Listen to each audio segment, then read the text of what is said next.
Si est-il peut dire que Brigitte Bardot est l'une des stars les plus iconiques et inspirantes de sa génération.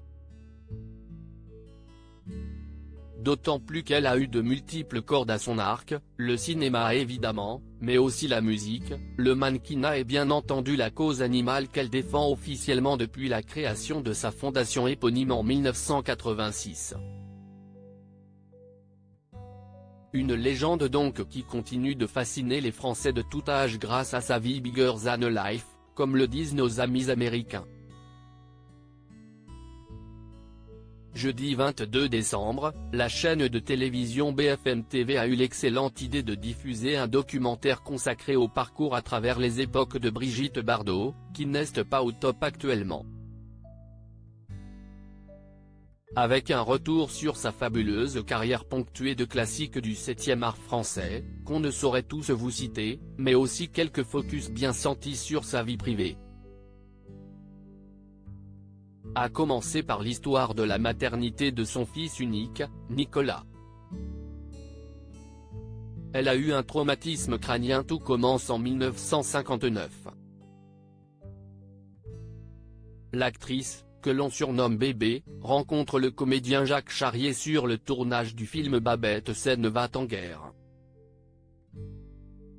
La réalisation à peine achevée, les deux tourtereaux se marient. Mais rapidement, l'actrice tombe enceinte et confie à son mari son souhait de ne pas vouloir garder cet enfant. Mais Jacques Charrier refuse, autre époque, autre mœurs. Charrier ne voulait pas qu'elle se fasse avorter. C'était difficile aussi parce que c'était Bardot, alors tout de suite, on lui serait tombé dessus, explique dans le documentaire Pascal Louvrier, biographe de la star. Jacques Charrier devient alors violent et Brigitte Bardot demande le divorce. Cédant au passage la garde du petit garçon. Il est très jaloux. Cela se traduit par des coups. Quand elle était enceinte de Nicolas, il l'a frappée, elle est tombée et a heurté une table. Elle a eu un traumatisme crânien, développe le biographe. Ça ne s'est pas fait comme on aurait pu l'espérer, un véritable traumatisme, tant émotionnel que physique, qui va marquer à vie l'actrice française et créer un rapport compliqué avec son statut de mère. Alors que son fils Nicolas grandit, Brigitte Bardot ne le voit que de façon épisodique, notamment lors des vacances.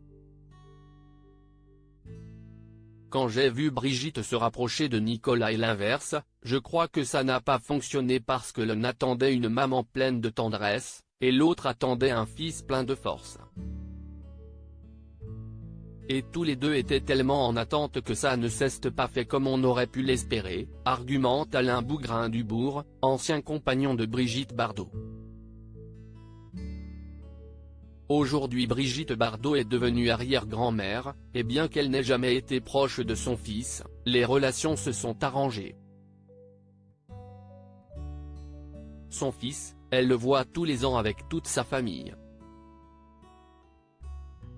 Ils viennent une fois par an en France, ils s'appellent au téléphone et tout, avance Bernard Dormal, le mari de la star depuis 1992. Son fils a lui fait sa vie loin de Paris ou de Saint-Tropez, en Norvège.